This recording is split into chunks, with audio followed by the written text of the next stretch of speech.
All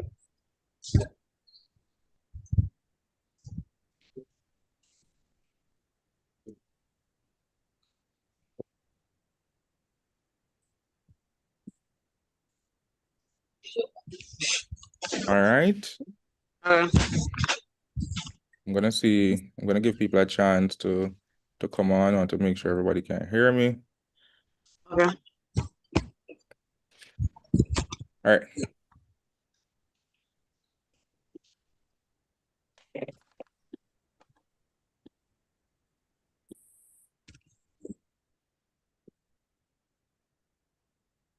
Jerome?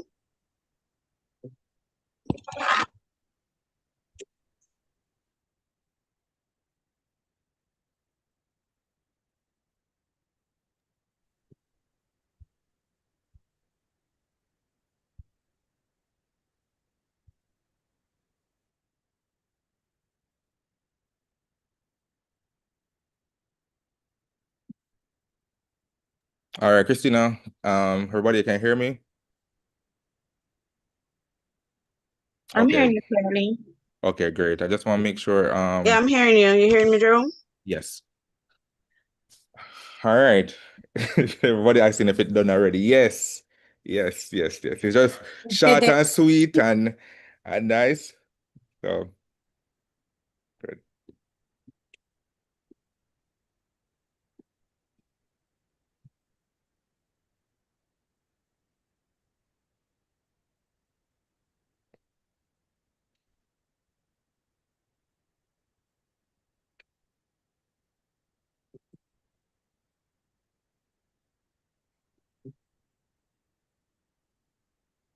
All right, so I'm Jerome Burke. I think we all just watched that wonderful first episode of Breaking Barriers, dubbed Train Up a Child, right? And we're gonna talk about it, right? We saw two of our actors in the show are actually here tonight. And we're gonna start off with a quick introduction. But again, this is just a great conversation, and the topic is talking to your parents about sex, right? So we want to know, are we brave enough to talk to our parents about sex? Is it something that we're comfortable with?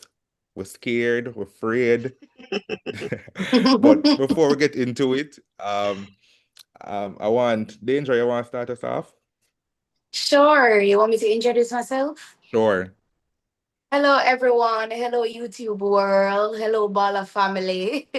My name is Danger Harrison. I'm a media personality, a content creator, and an actress. And I play the role of Apple in the very, very short film that you just watched. Hi, everyone. I'm Christina Harris. Big up Bala family, Barks Entertainment family. I play the role of Kelsey in the short film you just watched.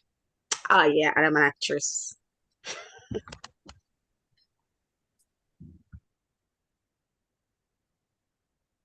We also have two parents with us. So, Sania, you want to tell us a little bit about yourself? Sutherland. I'm a parent of two teenagers, a girl and a boy. Um, the girl is 18, boy is 16. What else? I work in sexual and reproductive health, so I'm quite familiar with what happens when we're talking about sex education and parenting. So that's it.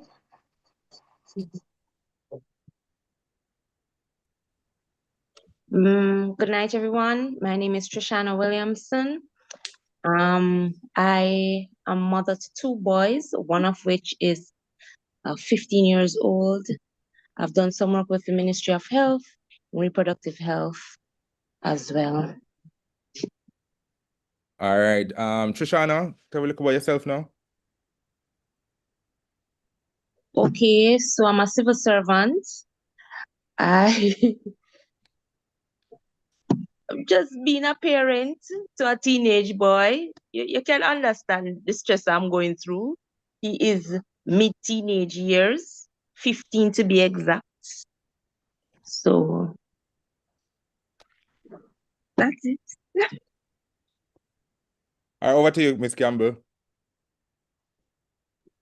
Hi, good night, everyone. My name is Andrea Campbell. Hi, Bala fans. I see all y'all looking and saying what is happening here. And so this is Bala 3.2, 2 point half.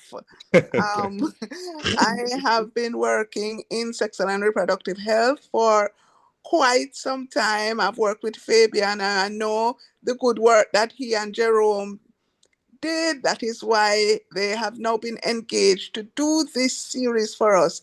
I am the technical officer for the SAIL Alinea project, and SAIL Strengthening Access and Inclusion and Leadership for Young People. It targets young persons, adolescents, and what we're doing, we are trying to ensure that young persons have a voice when it comes to sexual and reproductive health, as well as accessing healthcare within our healthcare system. So I am really ecstatic to have Fabian and Jerome Bala crew on board for this series of four. It's actually 4 episodes that we're having. All right, I want to get right into it. Danger, you play Apple. Me hear when you say, me not ready. So, do you think a 15-year-old should, firstly, why over the money yard? So, do you think a 15-year-old should be over a boy's house? And also, when you said you're not ready, what does that mean? Okay, so I think when Apple said that she wasn't ready, I actually for the character, I think she actually was ready, but it was just her mother at the back of her head. Because when you think about Apple, her friend is someone who is motivating her all the time to go and have sex. She actually wanted to have sex based on what she was watching before she and her boyfriend started kissing. So based on everything that I'm seeing in the episode, she actually wants to do it. But I think it is her mother that's stopping her from going to that side of herself and exploring that aspect of herself. We forget the second part of the question we asked. Yes, do I think that a 15-year-old should be over their boyfriend house? I mean, to be very honest with you, uh no. And here's why. I the age of consent is 16. If you're sending a child at 15 over the boyfriend house, two tools them are gonna buck them too. We all know what's gonna happen. Right? Young people have feelings, they have hormones, and it's gonna reach a stage where they might just end up having sex. And to avoid that as a parent, because I don't want to put my child, especially if he's a young lady, in any situation at all where she might end up having sex with her boyfriend before the age of 16 or before I actually think that she's ready. So no, I don't think as a 15-year-old you should be over your boyfriend house. Can I your yard? Or Skype him, not Skype. Go for one video call with him. Where you go a man yard for go take up your book. Yes.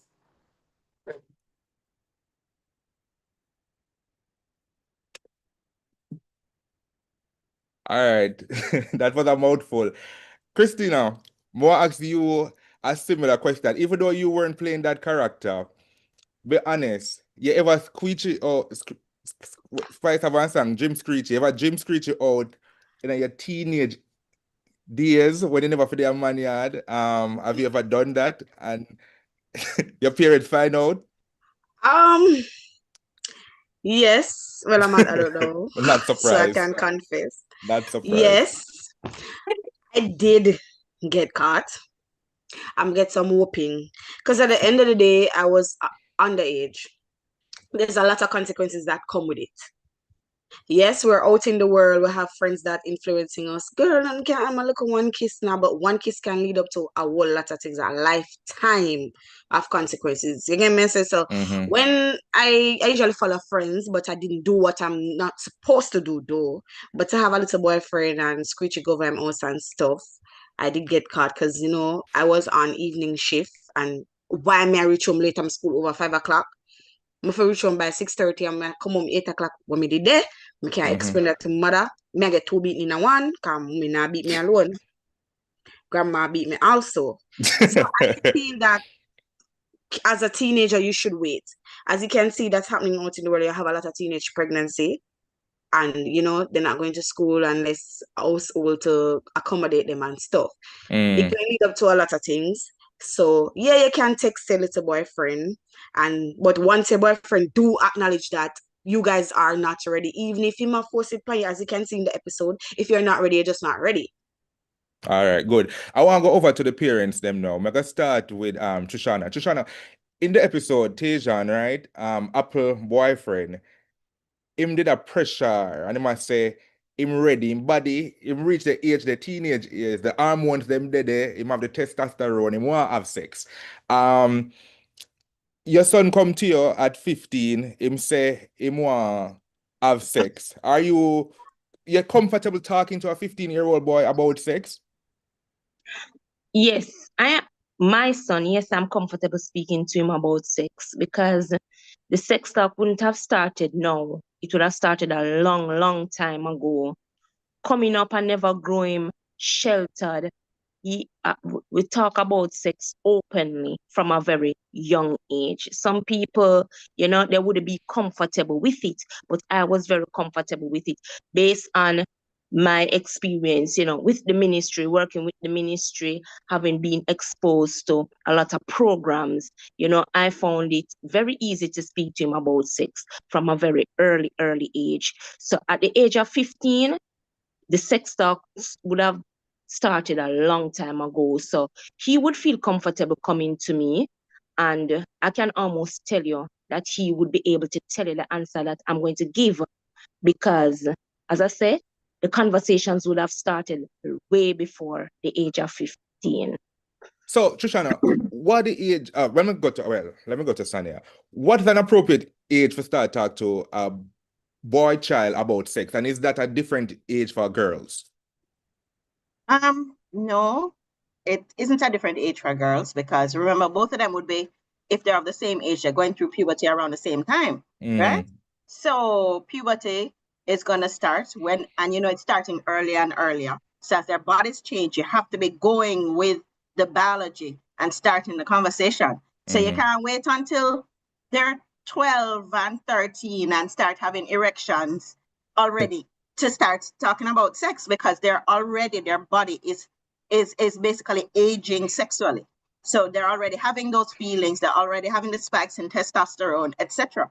And so you have to go with the biology. Nobody's going to wait. When girls are having their periods earlier. And when girls start, if a girl is having her period at 9, you have to explain to her what can happen, right?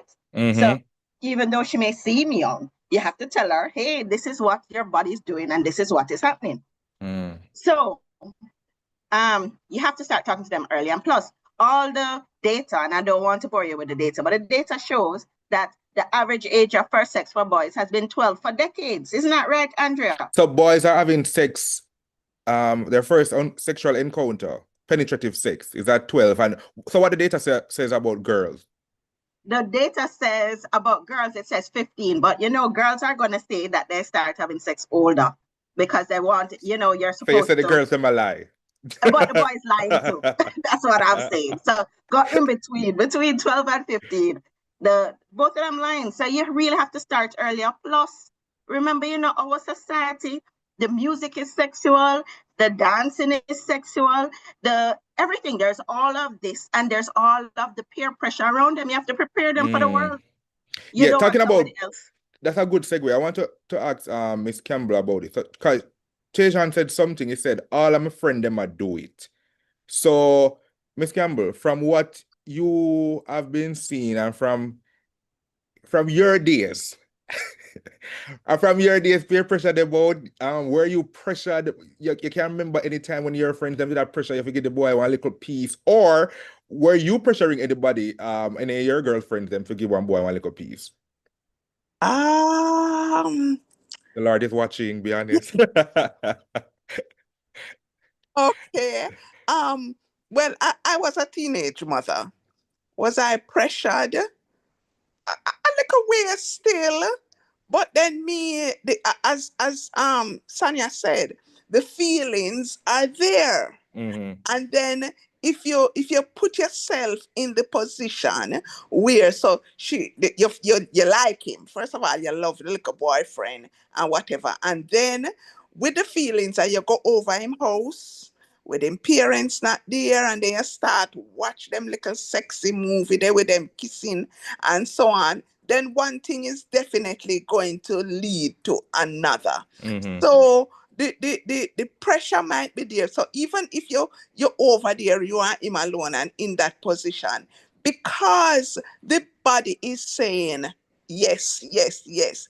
It is hard for you as a teenager in that situation to say, boy, no. All right, So more. like Apple a while ago, she did really, really strong because remember say she saw she a kiss and get on with it, I yeah, hear The I hear it. feelings. Yeah, hear Yes, it. the So feelings danger, is more there. accident in real life, right? How you manage in high school, with all of your friends, them and everything. Cause be honest, you don't have to call them Yeah. name anything. But didn't you hear the stories about other friends who were having sex? You never feel like say you want to venture out and do a little thing. The pressure wasn't there. I heard all the stories. It's just so funny.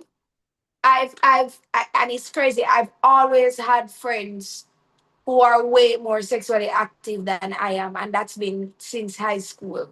Um, if I felt like I wanted to venture out, no, I was a late bloomer. So when I was in high school, and this is my story, which is gonna be different from a lot of other young teenage girls. But in high Mm-hmm. school, me never in a date, me never want a body.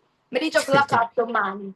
And I think that one of the major reasons why I was like that, when my mother gave me the quote unquote sex talk for the At what first time ever, age? I feel like it was very traumatic for me. I think that it was around 12 or 13. It was Mm. at the beginning. It was like the beginning of like the first time I actually saw my menstrual cycle, right?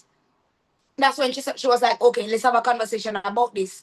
But I think the way Jamaican parents choose to talk to their children about sex, especially the girls, it really plays a lot on their mind, and I feel like it did a lot on me. So the conversation I had with my mother about sex wasn't a well, Danger, this is what sex is. And I want you to know that if it is an open space and if you wanted to, no, the conversation was don't take up man. Man will breed you. Leave man alone. And as much as I might make a joke about it, I feel like that conversation I had with my mother, it planted a lot of like scares in my head. Because Mm. I literally spent most all of my high school, not even look for man. Me just look after man. But then that's probably me. That's probably me. Yeah. Uh, Christina, Danger said that her mother came to her and talked to her about sex. Can you remember ever going through anything related to sex and had the confidence? And we keep on saying mom, so let me start using a more inclusive word, which is parent. Yeah. Um, can you ever remember a time where you felt the confidence to be like, hey, I'm going through something, this is sexual. More I go talk to my parents then about it. Me have the confidence, me go Mm. talk to mommy or daddy about this. Or you always say, whether watch one show, me go tell one friend or you did good with your parents them way if you talk to them. I was good with my mom. Come to your dad. My father is a, I soon tell you what he said.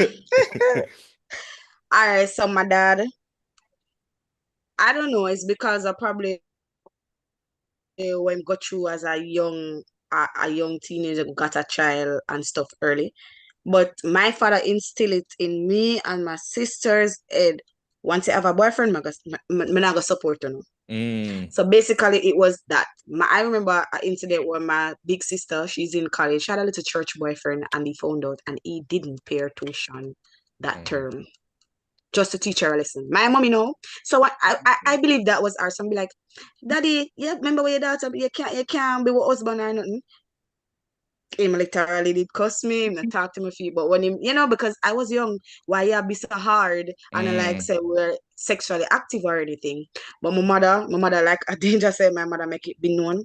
If you have a boyfriend, you're going to get pregnant. They're not gonna sit you down and tell you say, don't have sex. This is the consequences. So basically, if I have a boyfriend, may I get Done. pregnant. Oh, It done. Shoshana, So I want thanks, Christina. Shoshana, I want to ask you something. So they're talking about sex and how the parents reacted, and you hear the mom in the show say this gentle parenting and something. for you on a personal level, if you were supposed to go through your child's phone and you say anything related to sex or you're over here on conversation with sex, like at a very personal level, if that's something that you find as an initial reaction that like you trigger and you're like, yo, me need to get serious on this, something I go on here, so or is it more a case where you process and then come back and maybe talk to them later? What the first reaction? All right, let me start by saying gentle parenting are for gentle kids. My son is not gentle, so there's no gentle parenting for him. So if I find something in the phone, is right then and there, we're dealing with it, we're addressing it, we're talking about it right now. You understand? So there, gentle parenting is not there. And I grew up on scare tactics. My mother would scare me to get a point across. So I tend to do the same with my child. So you scare him. I tell him, yeah, I tell him, I say, if you have sex with nobody, Pitney, prison. Them are prison, yo. Yaga, prison. I've had the opportunity to work with um boys that have been incarcerated because of allegations that them rape somebody. Them never rape the person. The girl give it to them willingly, but at the end of the day, she Underage. was unable to consent. So it is recorded on their record as rape. So I've worked and I use those stories over and over when I'm trying to, sway his mind from things. And it's not just you said earlier about the penetrative sex, and it's not just the penetrative sex, because based on our conversations, the oral sex far more outweigh the penetrative sex, because you have ways to find out if the girl is having penetrative sex, but the oral sex can hide. So you said So them are try outsmart the parents them with the oral sex. yeah, man, them slick. First of all, it's the code in the phone. To begin with, you have to understand the language, the lingua. That is the first thing as the parent you need to know. So when you see certain words, when you see certain jargons, when you see certain emoji, you know exactly what it means. So when you say, what you mean by this? Him can't now tell me, say, I know that me mean, mommy. I'm not fool. Me know what it mean, my auntie a long time. You understand? So no, him just have to own it up. You understand? So you know what the water splash mean. Long time. Long time. All I right. know when the plant, You know what eggplant the mean and what the eggplant mean. peach You know mean. him. I know vegetable man tell him girl say if you go buy for him. I don't know fruit salad. All right, Yeah. Sonia, I wanted to ask you in terms of punishment, right? We saw where Apple's mom took away the phone. She said she not get her no dinner. She was extremely angry. Is there a right or a wrong way to punish a child? And are you comfortable like sharing some of your own personal stories in terms of what you have to do to get certain discipline? I'm a very permissive parent. There's a lot of negotiation and a lot of discussion. And as a result, I feel like because my children are so used to being spoken to and to having a full discussion, they take whatever I say seriously if I'm upset. If something is a big subject and has a lot of focus, my children react as if they had gotten slapped, for example. So they are very, they understand from the point of view of a discussion can be just as strong as anything else. That's my view. So I don't have any real issues with discipline, because it's going to be a discussion. And they think about it because we have so much time, we spend so much time discussing things. So if I see anything inappropriate, of course, I'm going to get annoyed, I'm going to get upset, but we're going to have a discussion, and then they're going to be like, okay, all right, this is what it is. So I haven't had really any issues with discipline around what is appropriate for their age group. Okay. Ms. Campbell, I wanted to ask you now about, we saw where the two moms, right? And what was interesting was that it was the younger mom who was advising the older one. So I wanted to ask you about that. It takes a village mentality. In terms of how important it is for parents to be on the lookout to encourage other parents, and how does that play a role in terms of having conversation about sex with kids? Well, I think that's very important when you have, because not everybody is able to have that conversation. So, as I say, I was a teenage mother. I can say by the time I was 20, I had two kids. Mm-hmm. So therefore, um, I recognize what was happening, and with other parents now. So I try my best not to make to help other parents as well as to help other young Do persons. you find that the parents them want that? Because sometimes people will say to you, am I pitney? Leave me, I'm a pitney. Or do you find that they're actually receptive? They want the help? It depends on how you bring across the conversation to them. If you come across in a condemning way, Mm-hmm. then people will be offended. You Got you. understand? Got Right. you. So it's how you bring across the conversation. So if you bring it across in a caring way to say, well, listen, I don't want this to happen to your child. So this is how you need to, these are some of the things that you need to do. And the reality is that some people really don't know how to talk to them young people about sex. Mm-hmm. You understand? Because of their background. And so I remember even when my daughter was going to high school, our friends them from school usually come talk to me, but we usually have the sex conversation.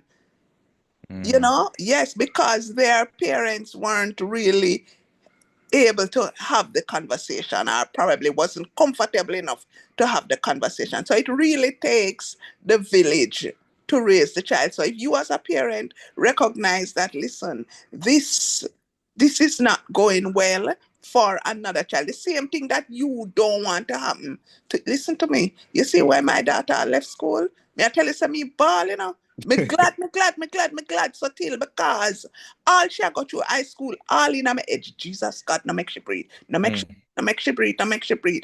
And you Mm. understand, yes, so therefore, me no want nobody else speaking if you breathe either. So Mm. I help them as much as possible. All right. One of the things I liked about the episode, and as we're coming closer to the end of this conversation, was when the mom, right, she went back and she reflected. She had a conversation with the friend, and then she reflected and went to apologize. Christina, you ever remember the time in your life where your mom or dad apologize to you? Because the regular Jamaican parents, my mother, the most she will say is that the food ready, after you get one good set of meat thing, or oh, you can't go on the trip. No, generally there's no apology. So for you remember the No, time. they never said, I'm sorry for what I did, that overreacting. No. All right, I can go on if you want to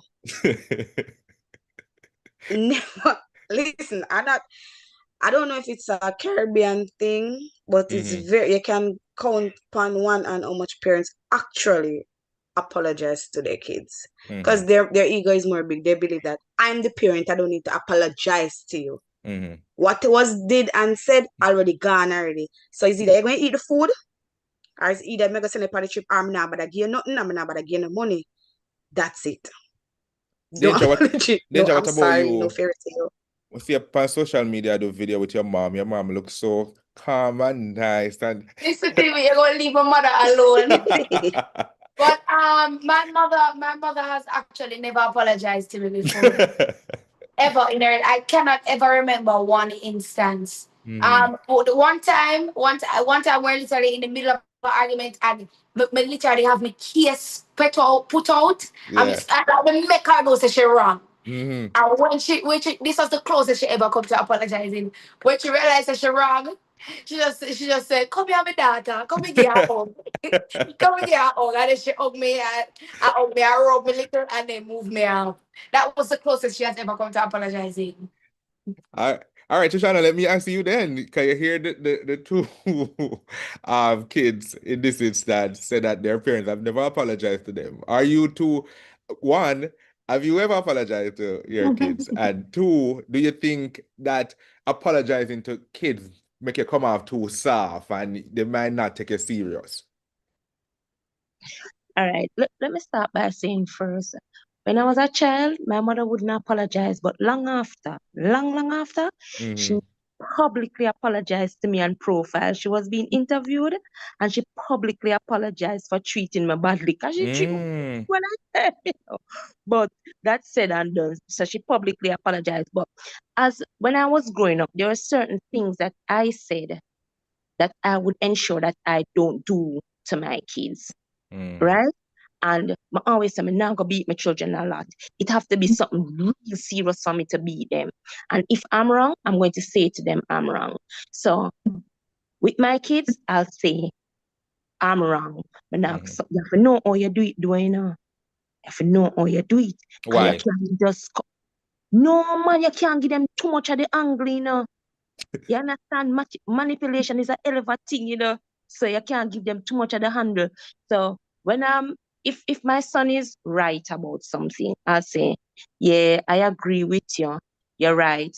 But you see, you look at attitude where you did have, and that did cause me to react the way I react. But you're right.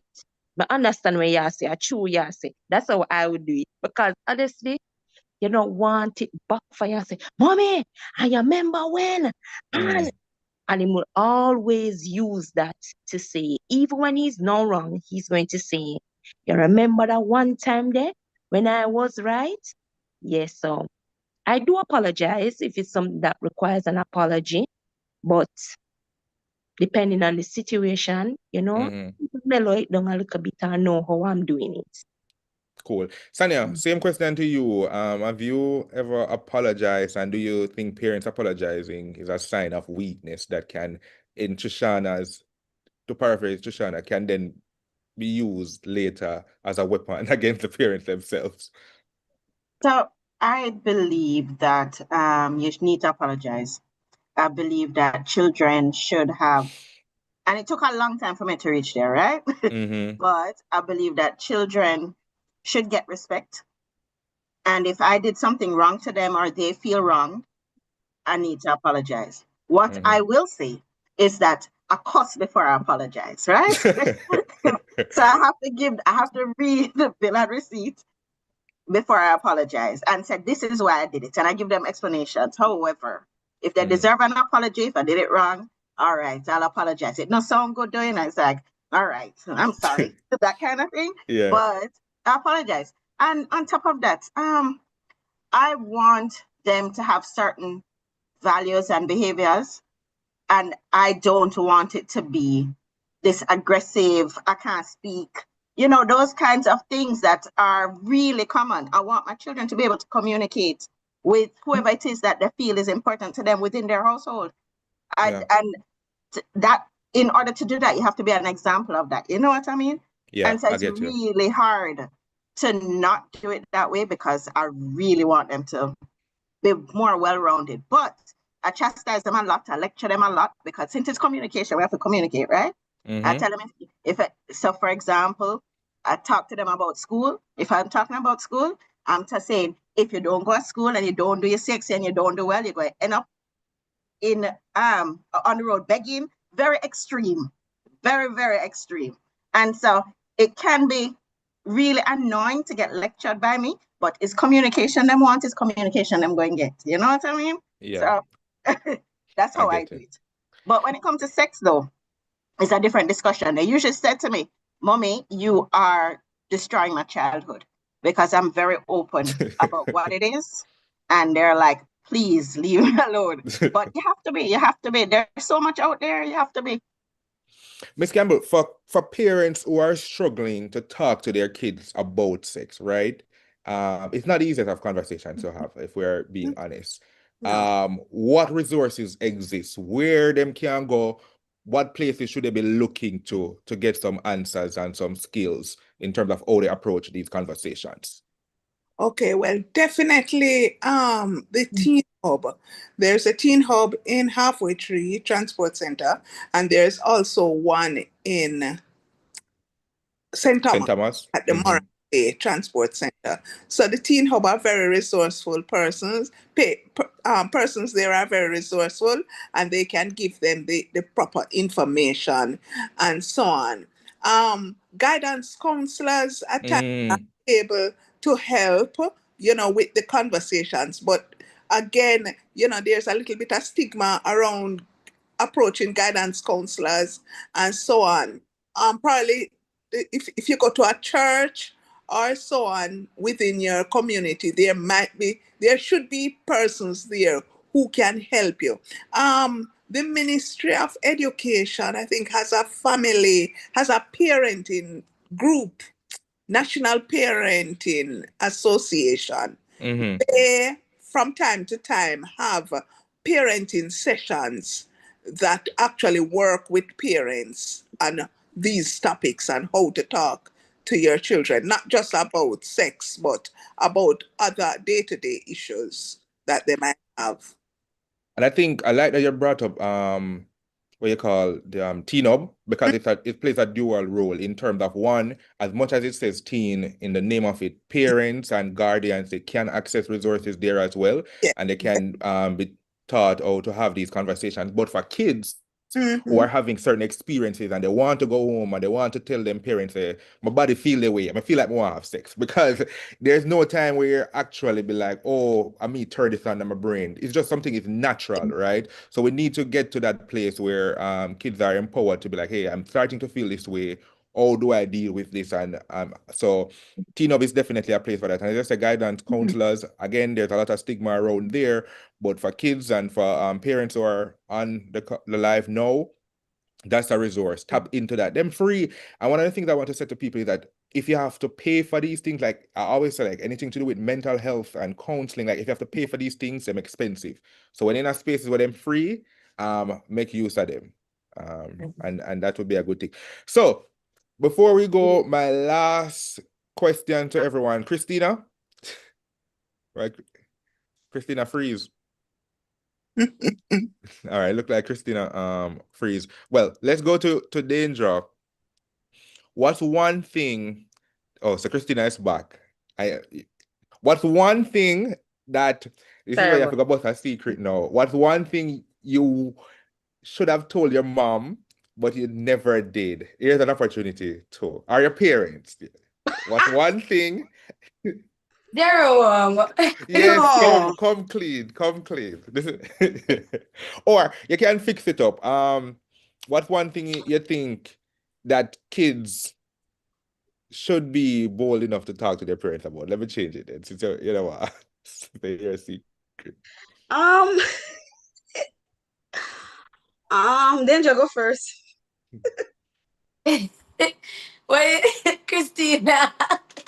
I mean, in terms of bold enough to talk to their parents about, I think it's just like the initial stages of before you like get in a relationship. Just say, "Oh, mommy, I like this guy or I like this girl."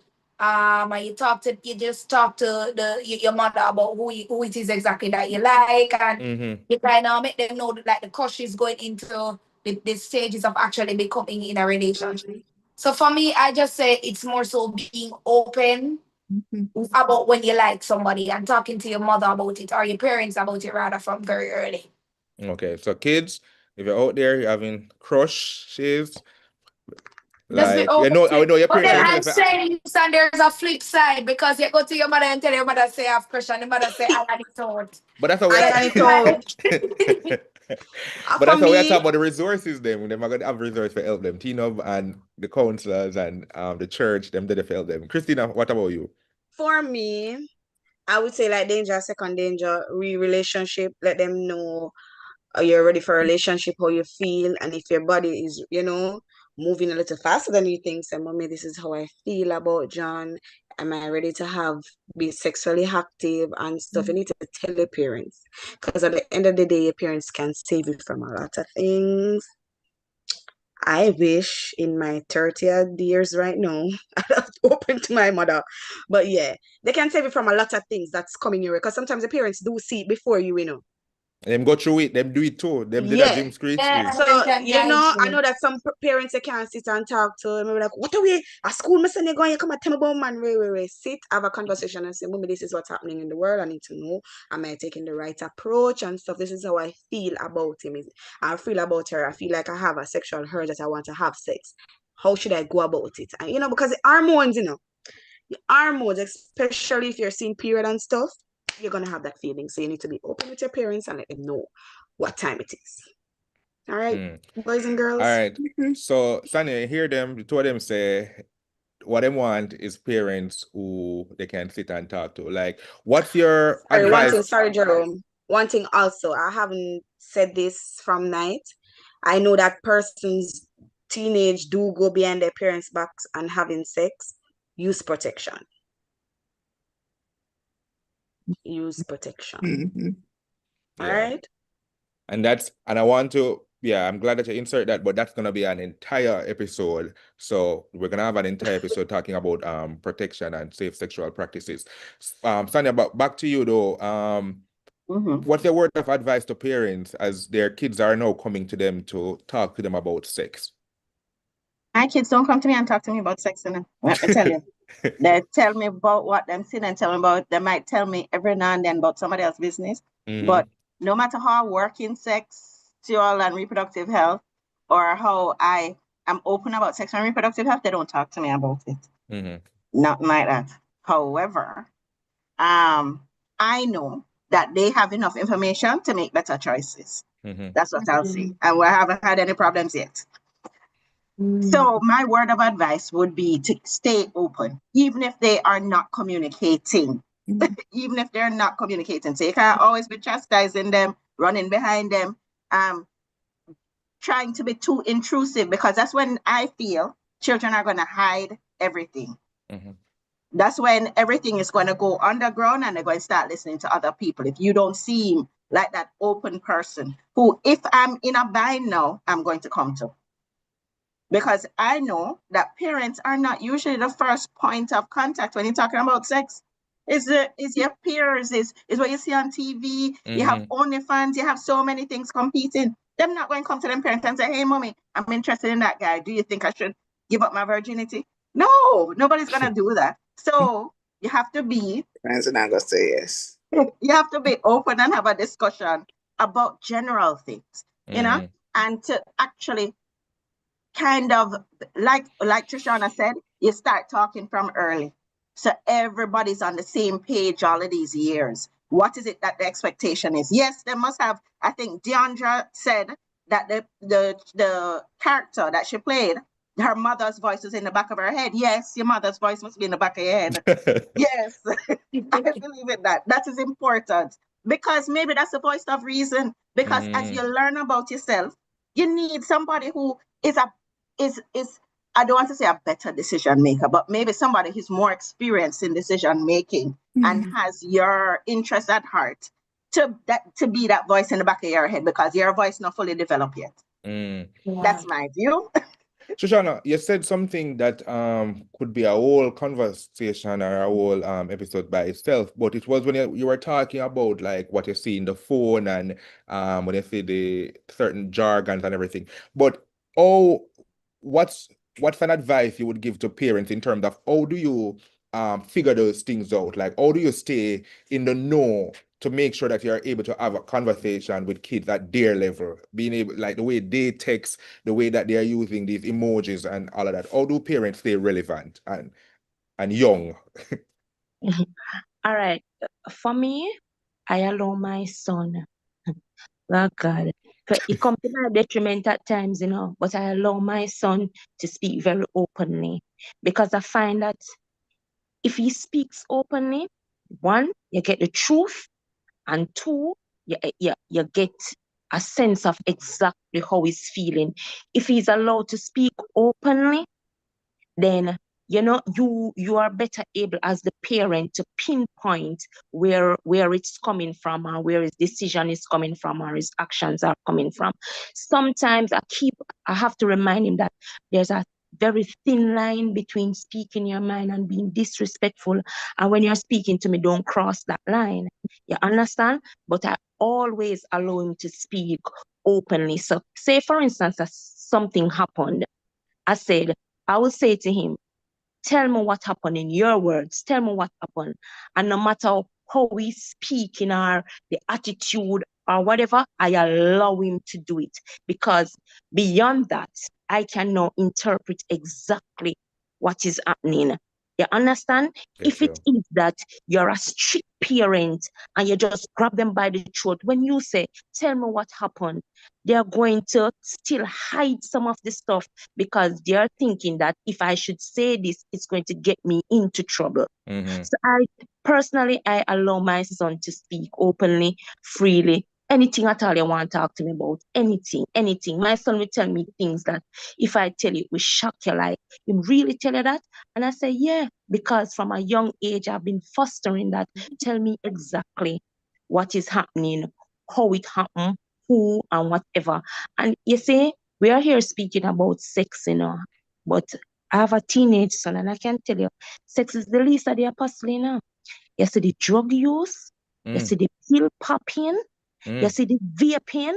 Huh, is for a whole different topic. But I am more concerned about those things than I am about the sex. Because as I tell you, scared tactic, me tell you, me go to prison, you go and catch AIDS. Me say, you go catch AIDS, You go to prison, You understand? But how do I now deal with saying, listen, Maliana, something for you take? Mm-hmm.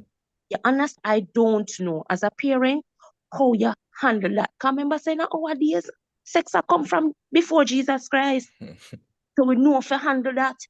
But the drug use and the vaping now, it's modern, it's new. How as a parent, you never used to do it. The most boys used to do a bundle of weed. Beyond that, now boys take rum, vodka to school in water bottles. Let me tell you. So my concern really and truly is not the sex now. You understand? It's the other things that will influence the sex. Because then junk, they want sex more. And make them more vulnerable. Yeah. Miss Campbell, the last minute to you. So I know our major sponsor for this program, Breaking Barriers, is the Caribbean Vulnerable Coalition, CVC, and also Canada Strengthening Access, Inclusion, and Leadership for SRHR in Jamaica. Why you're a part of the team? Why you found this necessary and important? Okay, well, the first thing is that I know the reach of Barracks Entertainment through the Bala series, and I know that the information that we need to get out, that the sale project needs to get out, that the target audience are the young persons. So that's why it came to mind to involve the Barracks Entertainment in this, in order to reach the young people with the sexual and reproductive health information. So it's 4 series, and we hope people looking forward to it. We're gonna talk about sexual abuse in one of the series. We're talking about positive masculinity, as well as, say we have to touch on like HIV and STI in another series. Yeah. So I want to thank you all for this great discussion, because a lot of times you have shows that are really, really good, but you don't have the space where you can dissect that and you can talk about what you just watched. So we thought that it would have been important to have this space to do that. Campbell, Trishana, Dendra, Sanya, and Christina, thank you so much for spending some time. Until next week. Remember that you don't have to fit in, you can continue breaking barriers. So until next week, people, walk good. Bye.